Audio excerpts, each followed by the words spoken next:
Kashmir standing at the threshold of political destiny. On the eve of the verdict, I want to cut across directly to our deputy editor, Smita. Smita, it's over to you.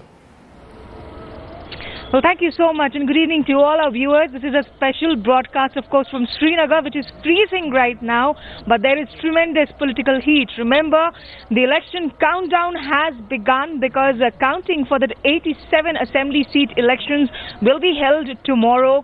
This multi-cornered and, of course, multi-phase elections witnessed a record voter turnout of 65%, the highest in almost 27 years. This despite election violence, of course, terror and strong boycott calls. Kashmiris, voters in Jammu turning up in huge numbers. Now, massive security arrangements are in place for the election countdown and the voting that begins, of course, Tuesday early morning.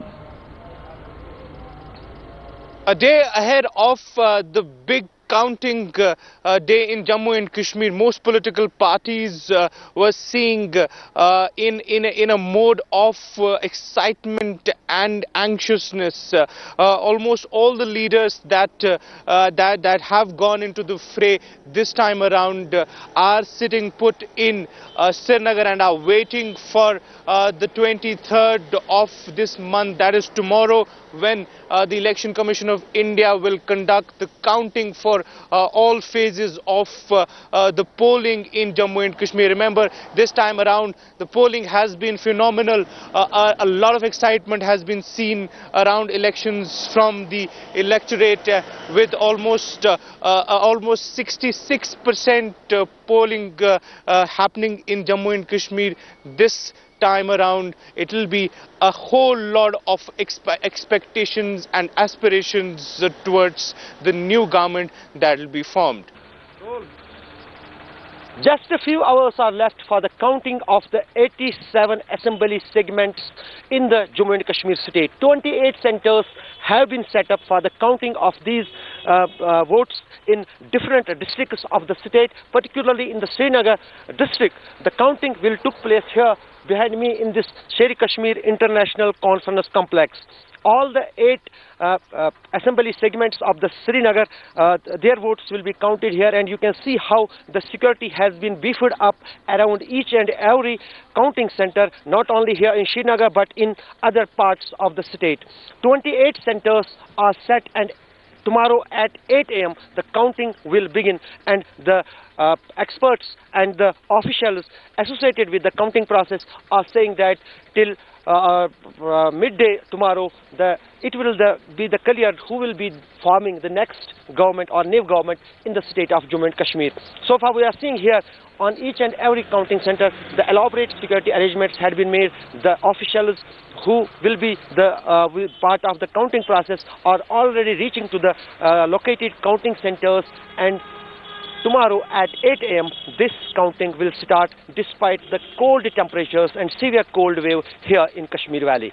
With cameraman Roof Ahmed, Ashraf Wani for Headlines Today, outside the Sher-e-Kashmir International Conference Complex here in Srinagar. Well, of course, amidst all the counting buzz, the big question really is, will Jammu Kashmir and Ladakh have a clear winner? Or is there a possibility of a hung assembly? Also, speculations on about all sorts of alliances. Chief Minister Umar Abdullah saying that any sort of a possibility of alliance with the BJP as far as the NC is concerned is inconceivable. While the PDP, of course, is not playing out all its cards, not ruling out possibilities either. Meanwhile, the BJP's poster girl in the valley, Dr. Hina Bhatt, claims that there will be a valley win for the Lotus as well. There are no lines of communication open between the National Conference and the BJP. There are no lines of communication open between the National Conference and any other political party. We will need everybody's support, especially the BJP, which is the ruling party at the national level and the major political force now in the country. Will need their support. Do you think that the Lotus is going to sort of, make an impact really in the valley as well? Jammu, we are expecting good results. Definitely here also. It will be a surprising result for everybody here tomorrow also. Well, of course, you know, we will be discussing all those post-poll alliance possibilities depending on what kind of numbers turn up when the election counting begins tomorrow morning. For now, I'm joined here by a special guest, Shujat Bukhari, who is the editor for Rising Kashmir, is here with me. Also, we will, of course, be cutting to Shuja, my colleague, who is in Rajbagh, and Ashwini, who is in Jammu. But Shujat, to begin with you, what are the chances of really all these opinion poll surveys going haywire? I think, in any case, the exit poll surveys would not be as accurate as the results would be tomorrow. But in any case, I think they would be close to the results in the sense that trends are always closer to the results.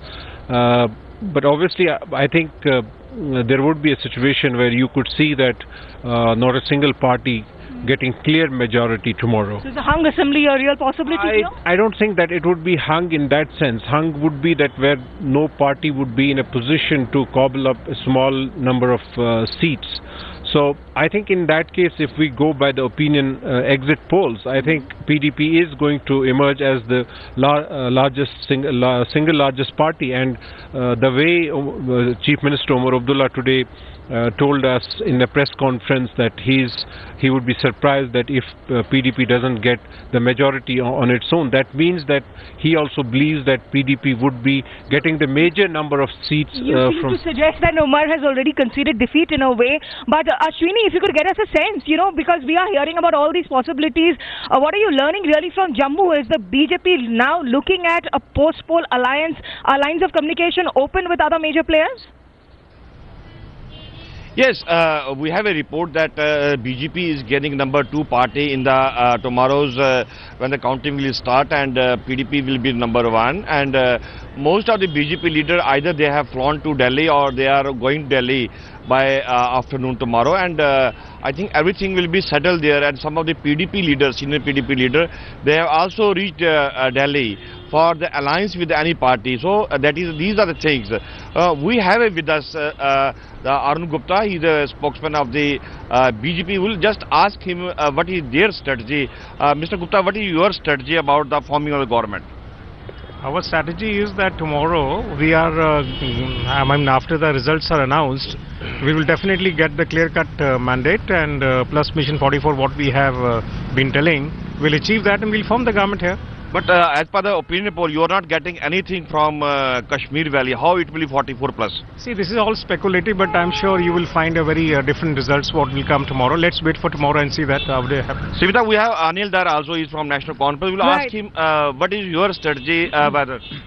Well, I'll tell you, tomorrow's results are going to throw up a surprise. They are going to spring a surprise. Right. We'll be getting a sizable number of seats, and people who have been daydreaming about accomplishing some absolute majority, I don't think that issue. Yeah, Sivita, they said that BJP will form the government, but I don't know how they will form the government. They are not getting anything from Kashmir Valley. Yeah. Well, Ashwini, of course, BJP claiming that the PDP is daydreaming, but let's go over to Shuja, who is there in Rajbagh. Shuja, really, this is a state which is still reeling under those devastating floods. If you have people around you, what are they expecting now from the new government, whoever comes into power, and do they think that if they've come out and voted in large numbers, but it turns out to be a hung assembly, they might just feel cheated?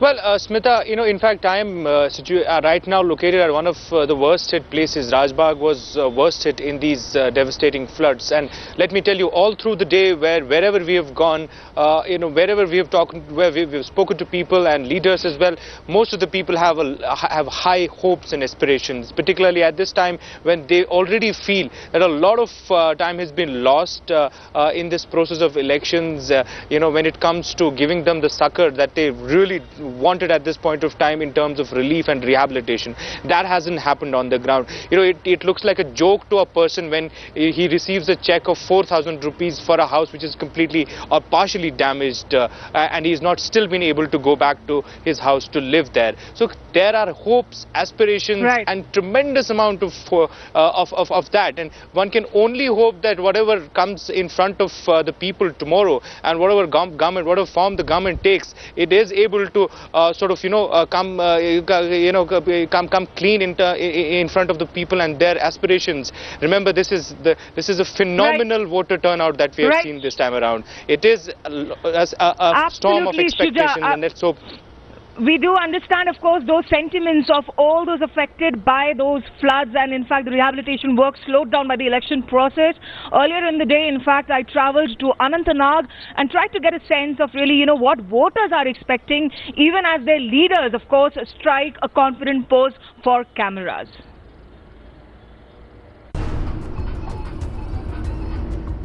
Around 60 kilometers from the heart of Srinagar lies scenic Anantnag. Represented in Parliament by PDP's Mehbooba Mufti, comprising 6 assembly constituencies. Anantnag has been home to the Muftis who seem set to return to power in the state.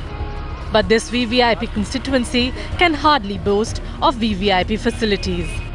उनको यहाँ नई नई सड़कें बनानी है और यहाँ गाड़ियों की बहुत कमी है, उनको यहाँ गाड़ियाँ भी लानी है। यहाँ पे सड़कें नहीं है और यहाँ पे बेरोजगारी बहुत है। Despite boycott calls, Kashmiris turned out in historic numbers to vote in these Jammu Kashmir Assembly elections. Now, whatever be the shape of the Assembly and whoever is elected as the Chief Minister, common people on the ground are hoping that leaders live up to their tall electoral promises of bringing progress and development to the state. Issues here are very basic. Roads and electricity are perpetual woes. People took to agitation just a few hours before the new government is announced to make their voices heard.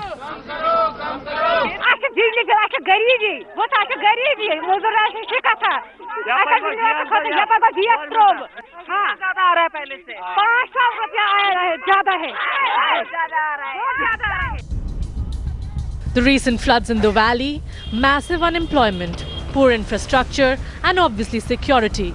The wish list in the state is long, and whoever comes to power will have to hit the ground running. With Smita Sharma in Anantnag, Bureau Report, Headlines Today. But as indications are, as was being suggested by our colleagues, that, even before the government can get into those serious development work, perhaps a lot of post-poll alliance action will shift into the Delhi Darbar. Now, in the Headlines Today team of correspondents will bring you all the news and the newspapers when the election counting begins Tuesday morning. For now, if you joined us, thank you from this team in Srinagar. And here's back to you, Preeti, in the studio. Thank you, Smita. We'll, of course, keep coming back to you through the course of tomorrow morning. And I can see it's really cold there right on the eve before Jammu and Kashmir knows its political fate. But we're going to...